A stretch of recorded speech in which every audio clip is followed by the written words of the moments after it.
घटना दसम स्कंद के 7वें अध्याय में दिया गया।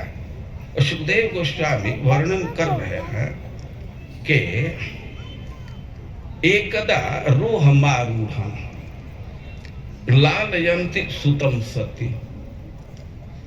यशोदा के गोद में कृष्ण थे, आरूढ़ गोद में चढ़े थे, तो गोद में ले करके और कह रहे कि लालयंती सुतम, अपने पुत्र का वे लालन कर रही थी, पुत्र को प्रसन्न करने का व्यवहार कर रही थी। सती, माँ यशोदा के लिए सती शब्द का प्रयोग कर रहे। सती का अर्थ है कि पुत्र के पालन में, बच्चे के पालन में वे दक्ष थी। देखिए, बुरा मत मानिएगा, अवसर पा करके मैं कह रहा हूं कि कभी कभी बहुत खेद होता है।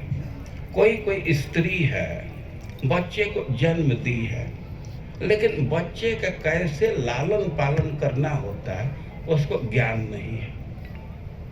प्राय जो बूढ़ी स्त्रियां हैं तो सिखाती रहती, लेकिन हम लोग देखे हैं कभी कभी गर्मी के दिन में भी कोई स्त्री अपने छोटे बच्चे को लेकर के जा रही है और बच्चे के सर पर कपड़ा भी नहीं रखी है। गर्मी का दिन है, ये देख करके कष्ट होता है। हवा चल रहा है, छोटा सा बच्चा है और उसको टोपी भी नहीं पहनाई है। माँ यशोदा के लिए करें कि सती। सती कहने का अर्थ है कि छोटे बच्चे का कैसे पालन करना होता है, तो इस विषय में बहुत दक्ष थी।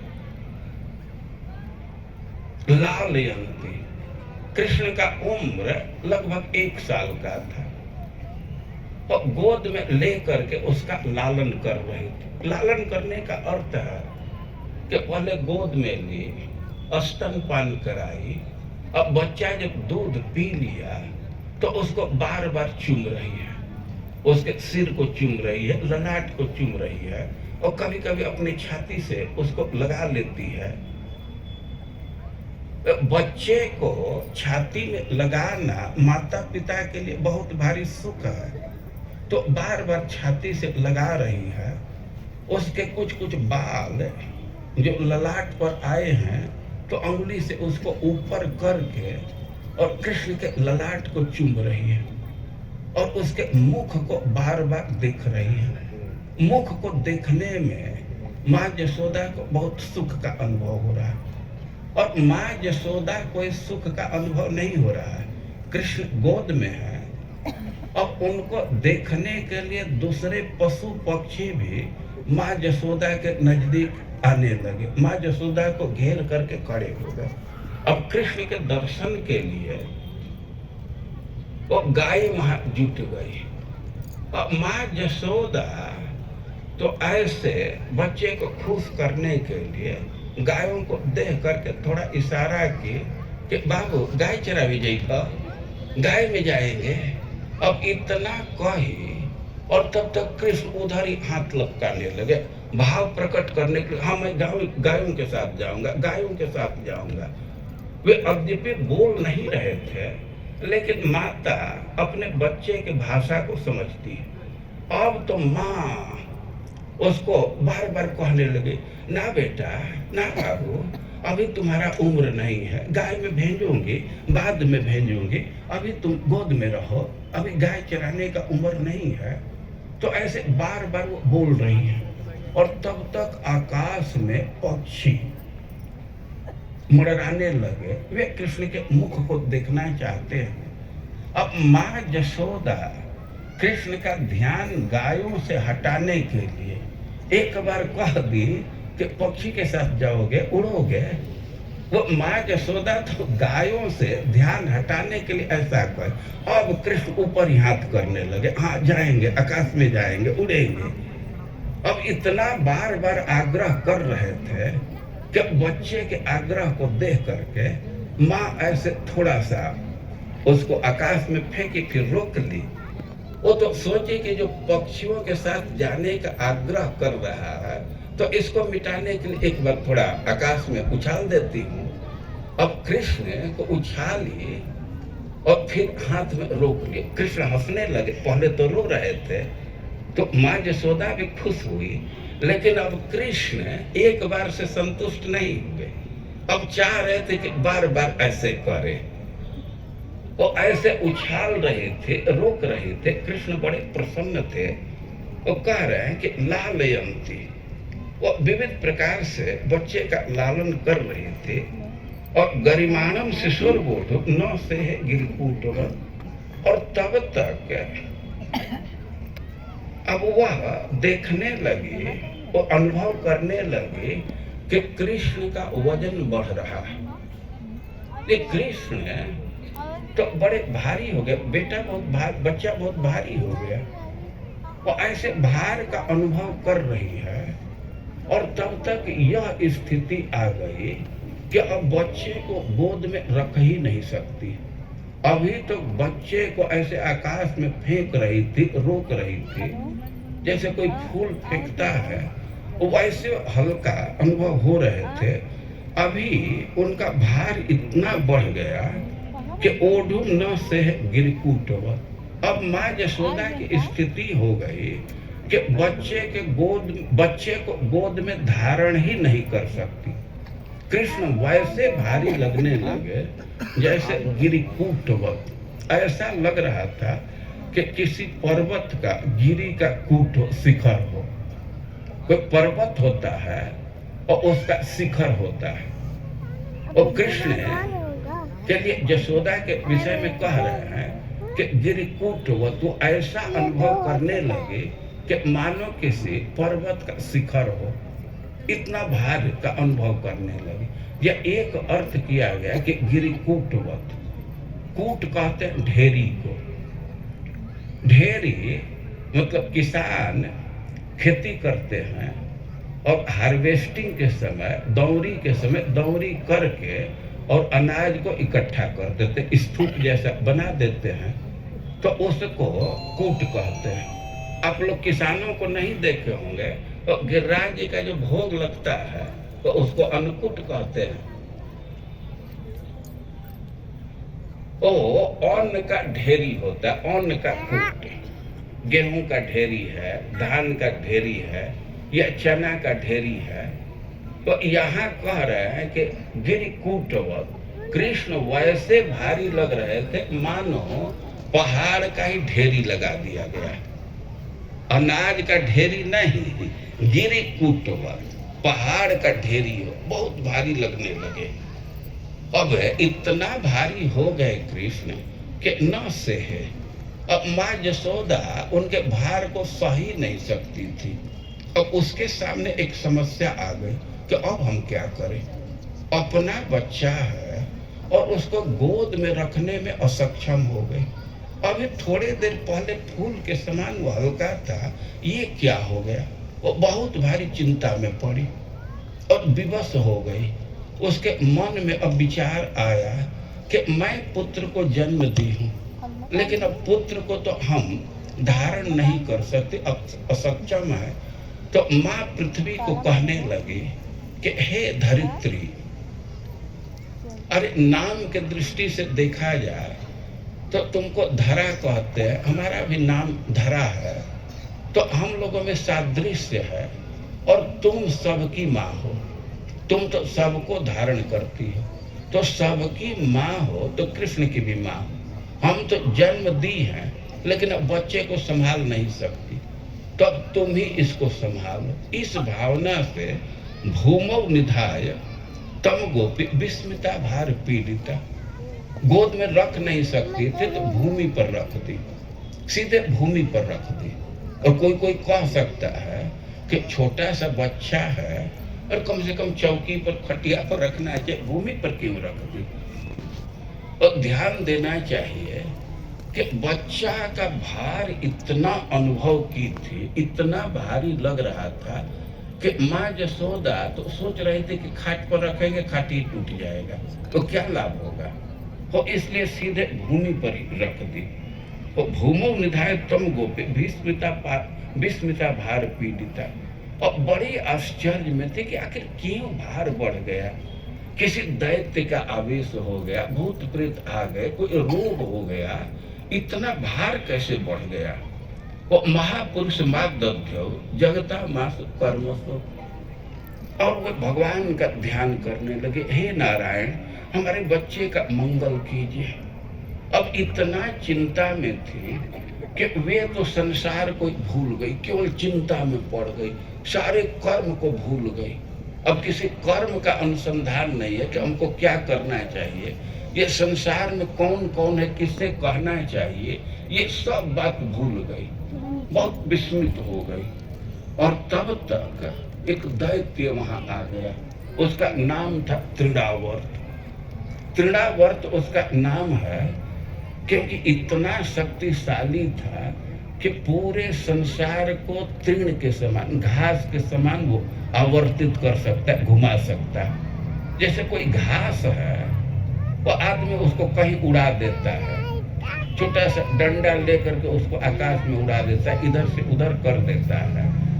वो जो दैत्य था तो इतना शक्तिशाली था कि सारे संसार को घास जैसा इधर उधर चला सकता, इसलिए उसका नाम था तृणावर्त। और कंस भृत्य प्रणोदित, वो कंस का सेवक था, कंस ही उसको भेज दिया कृष्ण का वध करने के लिए। तो वो गोकुल में आया, चक्रवात स्वरूपेण जहार आसीन अर्भक, वो योजना बना लिया कि कृष्ण को चुराना है, कृष्ण को उठाना है। और माँ यशोदा उसको भूमि पर रखी है, और वो चक्रवात स्वरूपेण बवंडर के रूप में आया। बवंडर आंधी से थोड़ा भिन्न होता है, आंधी में तेज हवा चलती है लेकिन एक दिशा में हवा बढ़ती जाती है, लेकिन बवंडर में हवा घूमता रहता है, वो आवर्तन होता है, ऐसे गोलाई में वो घूमता रहता है, इस तो उसको बवंडर कहते हैं। वो दैत्य था, वो बवंडर के रूप में आया। तृणावर्त ने चक्रवात स्वरूपेण और कृष्ण को उठा लिया। अब योजना किया था कि कृष्ण को चुराना है, तो उसके अनुरूप वो सब तैयारी किया। अरे किसी को चोरी करना है तो चाहता है कि कोई देखे ना, अब कोई देख लेगा तो उसको कठिनाई आ सकती है, तो चोरी की योजना किया था।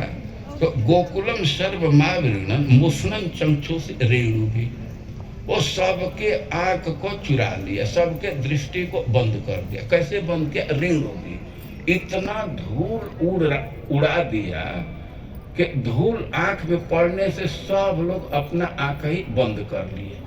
अब धूल बहुत पड़ेगा तो कौन देख पाएगा, आंख स्वाभाविक बंद हो जाते हैं, तो आंख को बंद कर दिया। लेकिन अभी भी खतरा था कि बच्चा रोएगा, चिल्लाएगा तो किसी का ध्यान आ सकता है, कान तो सुन सकता है।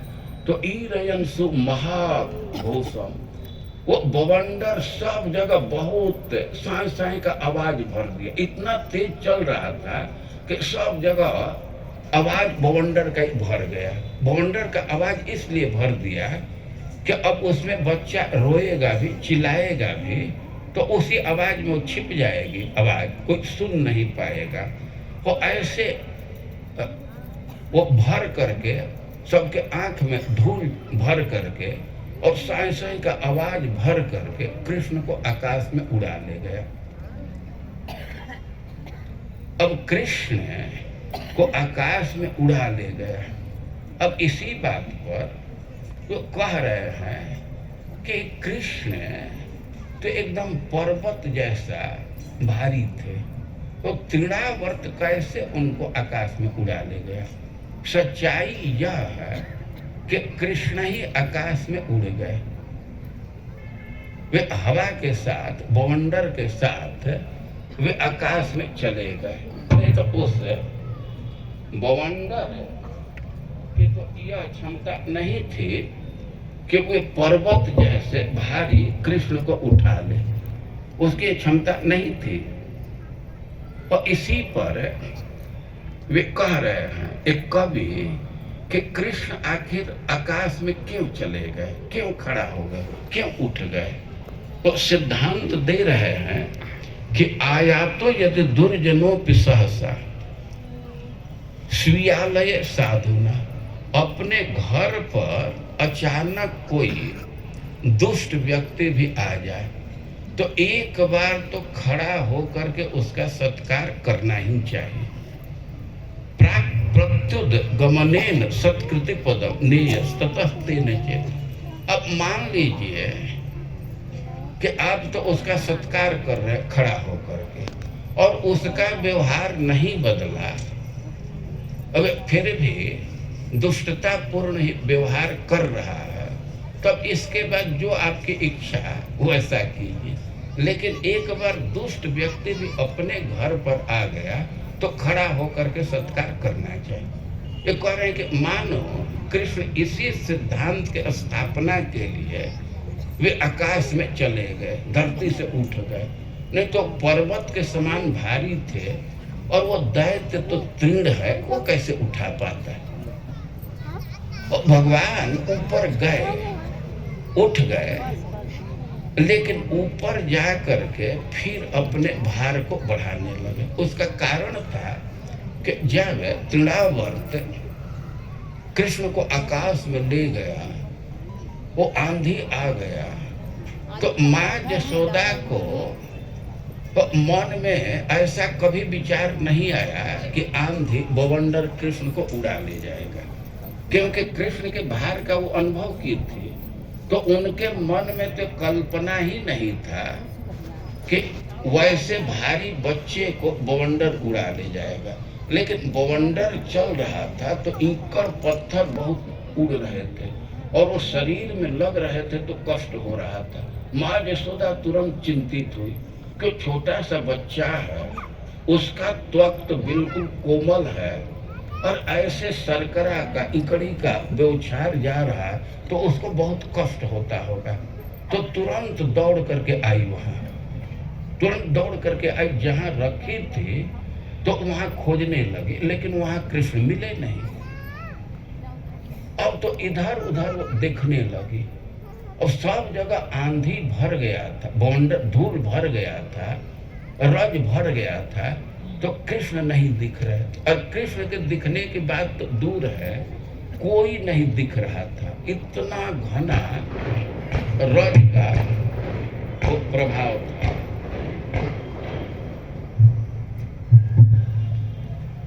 ये इसके आवाज से इधर कंपन हो रहा है, इसलिए अब नहीं गिरेगा। और एक सिद्धांत भी है कि जब धूल छा गया, धूल के चलते अंधेरा हो गया है, तो कृष्ण नहीं दिख रहे हैं। तो एक कवि कहते हैं कि जब इंद्रियों पर, गोकुल पर रजोगुण और तमोगुण घेर लेता है तो भगवान का दर्शन नहीं होता है, कृष्ण का दर्शन नहीं होता है। तो माँ यशोदा अपने तरफ से खोजने का प्रयास की, लेकिन कृष्ण दिख नहीं रहे हैं। और कृष्ण के दिखने की बात तो दूर है, इतना धूल उड़ रहा था कि अपना अंग भी नहीं दिख रहा था। वे बड़ी चिंतित हुई। सुखदेव गोस्वामी कह रहे हैं कि माँ यशोदा की तो स्थिति हो गई जैसे कोई नव प्रसूता बछड़ा मर जाए और गाय दुखी होती, वैसे माँ यशोदा की स्थिति हो गई।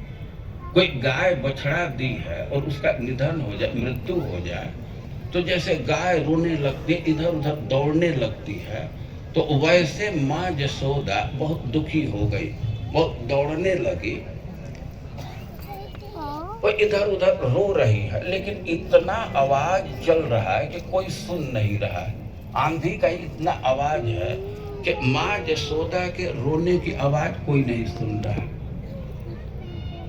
और भगवान ऊपर गए, लेकिन ऊपर जा करके अपना भार बढ़ाने लगे। जब तक ऊपर ले जा रहा था तब तो भगवान उसके साथ उड़ते जा रहे थे, लेकिन जब ही मथुरा के तरफ स्टीयरिंग घुमाया अब वृंदावन से और मथुरा के तरफ जाने का प्रयास किया, भगवान समझ गए तो अपना भार बढ़ाने लगे। अब इतना भार बढ़ा दिए कि ढोने में असक्षम हो गया, उसकी गति धीमी हो गई। उसको संशय होने लगा कि मैं बच्चे को उठा करके लाया हूं कि कोई पत्थर ले दिया, ये तो हमसे भी अधिक भारी बच्चा लग रहा है। तो बच्चा तो इतना भारी नहीं हो सकता है। वो सोचने लगा कि हमसे भूल हो गई, बच्चे के बदले में कोई पत्थर उठा लिया। तो भगवान को तो ऐसे उठाया था, अब वो टच करने लगा कि बच्चा है कि पत्थर है। तो देख रहा है कि इसमें तो हाथ पैर है, तो बच्चा ही है। फिर सोच रहा है कि अरे हाथ पैर है, बच्चा तो इतना भारी नहीं हो सकता है। ऐसा संभव है कि पत्थर में ही हाथ पैर की आकृति हो। ये बच्चा हाथ पैर जैसा दिख रहा है, वास्तव में तो पत्थर है। तो वो सोचा कि पत्थर ले जा करके हम क्या करेंगे। वो सोचा कि यहीं से गिरा दे। अब भगवान को गिराना चाह रहे, भगवान तो छोटे बच्चे हैं 1 साल के। अब भय के मारे उसको गर्दन को कचक करके पकड़े, उसको कष्ट होने लगा तो और वो जल्दी से गिराना चाह। भगवान ने बड़े जोर से उसके गर्दन को पकड़े, इतना जोर से पकड़े कि उसके मुख से आवाज भी नहीं आ रही। भगवान विचार करने लगे कि ब्रजवासी इतना दुखी है। जब धूल समाप्त हो गया, आंधी समाप्त हो गया, तो माँ जसोदा के आवाज को सुन करके कई गोपियां वहां जुट गई और जसोदा के दुख को देख करके समझ गई कि कृष्ण के अभाव में इतना दुखी है। वे समझाने लगे कि धैर्य रखो, जैसे पहले कृष्ण पुतना के चंगुल से निकल करके आए तो इस समय भी कृष्ण आ जाएंगे। तो सब समझा रही थी, लेकिन माँ जसोदा के साथ ही सब दुखी थी। अब ब्रजवासियों के दुख को देख करके तो भगवान विचार करने लगे कैसे उनका दुख दूर किया जाए। और भगवान वहाँ उपस्थित होना चाहते थे, लेकिन भगवान पहले के घटना से विचार कर रहे हैं कि पूतना के गिरने से तो बहुत भारी आवाज हुआ, ऐसा लगा कि लोगों का कान फट जाएगा। तो यह फिर पुनरावृत्ति नहीं करना, ऐसा कुछ नहीं हो जिससे ब्रजवासियों को कष्ट हो। और इतना जोर से उसका गर्दन दबाए कि वो आवाज नहीं कर सकता था और उसका प्राण ही निकल गया। और भगवान सोच रहे थे कि इसको गिराऊं कहाँ। पूतना तो गिरी तो 6 कोस का बगीचा ही ध्वस्त कर दी। ये कहीं गांव पर गिरेगा तो गांव ध्वस्त हो जाएगा। बाहर यदि इसको गिराता हूं तो ब्रजवासियों को पता नहीं चलेगा, वे दुखी रहेंगे। तो भगवान विचार किए कि गांव के अंदर जो शिला है, गांव के अंदर ही ब्रजवासी कुछ पत्थर ला करके रखे थे, बड़ा बड़ा चट्टान, इसलिए कि बरसात के दिन में गायों को वहीं खड़ा करके दुहते थे। बरसात के दिन में तो मिट्टी गीला हो जाता है और पशु के खुर से वो मिट्टी धुलने लगता है।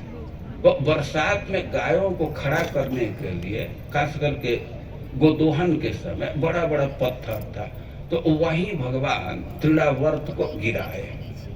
अब गिराए तो उसका शरीर धूल धूल हो गया, कई एक टुकड़ा हो गया और भगवान आनंद से खेल रहे। अब ब्रजवासियों का ध्यान गया, स्त्रियों का ध्यान गया, तो तुरंत कृष्ण को ला करके और माँ जसोदा के गोद में दे दी। और एक स्वर से सबके मुख से निकला कि हिंसा तो पापे ने खलह विनष्ट। अरे ये पापी तो अपने पाप से मर गया और साधु समत्वे न भयात विमुच्यते। और ये तो कृष्ण तो समबुद्धि रखता है, किसी को शत्रु नहीं मानता है, तो इसी भावना के चलते बच गया। तो अब कृष्ण को पा करके सब ब्रजवासी खुश हो गए। तो ये कृष्ण की लीला है, लेकिन एक भक्त इस पर विचार कर रहे हैं कि कृष्ण तो गिरिकूटवत पर्वत के समान भारी थे, वो ईश्वर है। और ये तो तृण है, इतना हल्का है, तृणावर्त है, तृण के समान हल्का है। और कृष्ण उठ कैसे गए, कैसे ऊपर चले गए? तो सिद्धांत दे रहे हैं कि आया तो यदि दुर्जनों की सहसा, किसी के घर पर दुर्जन व्यक्ति भी आ जाए तो साधुना सज्जन व्यक्ति का कर्तव्य है कि खड़ा होकर के उसका सत्कार करे। उसका सत्कार खड़ा होकर के करे। अब सत्कार करने के बाद भी वो अपने दुष्टता को नहीं छोड़ता है, तो आगे उसके जो इच्छा हो सो करे, मारे काटे जो करे, लेकिन एक बार खड़ा होकर के सत्कार करना चाहिए। तो श्रील प्रभुपाद जी लिखते हैं कि शत्रु भी दरवाजे पर आ जाए और उसका ऐसा सत्कार करना चाहिए कि भूल जाए कि कभी हमारा शत्रु भी रहा।